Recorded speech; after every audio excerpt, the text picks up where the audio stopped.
मॉलमध्ये 3,000 रुपयांच्या खेळण्यासाठी त्या 4 वर्षाच्या पोराचा तो तमाशा बघून अख्खा मॉल त्याच्याकडे बघत होता. तो हात पाय आपटत होता, किंचाळत होता. त्याचे बाबा घामाने ओले चिंब झाले होते. भीती मुलाची नव्हती, भीती होती ती 4 लोक काय म्हणतील याची. त्या ऑकवर्ड शांततेत त्या बापाने खिशातून कार्ड काढलं आणि ते खेळणं विकत घेऊन मुलाच्या हातात दिलं. मुलगा एका सेकंदात शांत झाला आणि पालकांनी सुटकेचा श्वास सोडला. तुम्हाला वाटत असेल चला विषय संपला, पण नाही.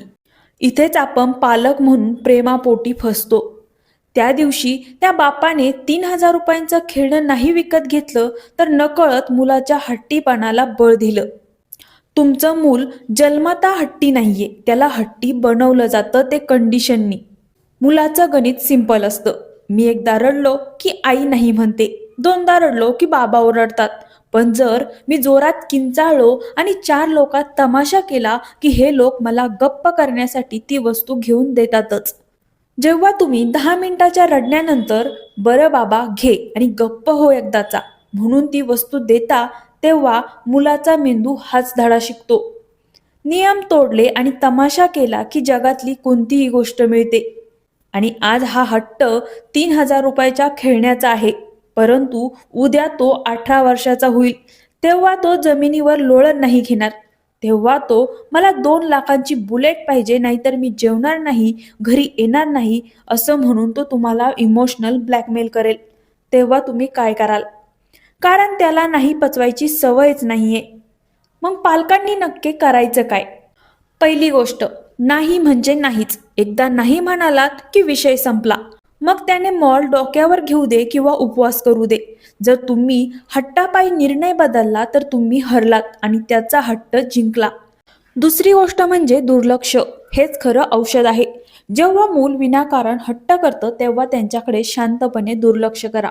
लोकांकडे बघू नका. लोक 5 मिनिटं बघतील आणि विसरून जातील. पण जर तुम्ही लोकांच्या भीतीपोटी मान झुकवली तर मुलाला सवय लागेल. लक्षात ठेवा, हट्टीपणाला प्रेक्षक लागतात. जेव्हा प्रेक्षकच नसतात तेव्हा तो शो आपोआप बंद पडतो. आणि तिसरी गोष्ट म्हणजे शांतता विकत घेऊ नका. तू रडला नाहीस तर चॉकलेट देईन हे वाक्य म्हणजे लाच आहे. तात्पुरती शांतता मिळेल पण भविष्यात घरातली शांतता भंग होईल. पालकांनो, त्याच्या डोळ्यातले आजचे अश्रू परवडतील पण भविष्यातल्या उद्ध्वस्त आयुष्याचे अश्रू नकोत. कणखर व्यक्तिमत्व घडवायला पालकांनाही थोडं दगडासारखं घट्ट व्हावं लागतं. मुलांमध्ये पेशन्स असणं खूप गरजेचं आहे. पण आजकालच्या मुलांचा पेशन्सच संपत चाललाय. कारण आपण लगेच त्यांचे हट्ट पुरवतो. तोंडातून निघलं की लगेच आपण पुरवतो. उदाहरण घ्यायचं तर बघा, एक मुलगा आहे आणि त्याच्याकडे एक छोटी पेन्सिल आहे. तर तो त्याच्या आई वडिलांना इमोशनल ब्लॅकमेल करतो. तो म्हणणार की ही पेन्सिल छोटी आहे, मी अभ्यास करणार नाही, मला मोठी पेन्सिल हवी. आणि लगेच पालकही म्हणतात की हो तू अभ्यास कर, मी तुला लगेच मोठी पेन्सिल आणून देतो. तर मुलामध्ये पेशन्स असणं खूप महत्त्वाचं आहे आणि त्यासाठी पालकांनी सुद्धा प्रयत्न केले पाहिजे. त्यामुळे पालकांनी स्वतःवर आवर घातला पाहिजे.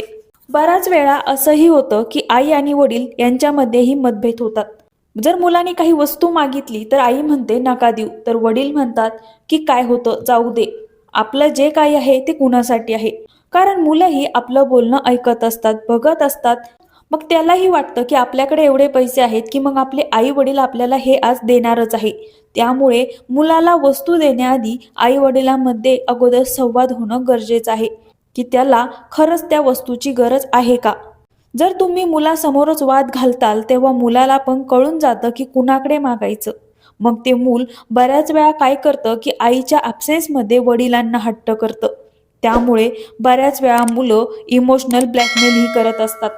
तर तुमच्यासोबतही असंच घडतं का? आणि या माहितीबद्दल तुम्हाला काय वाटतं हे कमेंटमध्ये नक्की कळवा. आणि आपला विषय चौकातला या यूट्यूब चॅनलला नक्की सबस्क्राईब करा.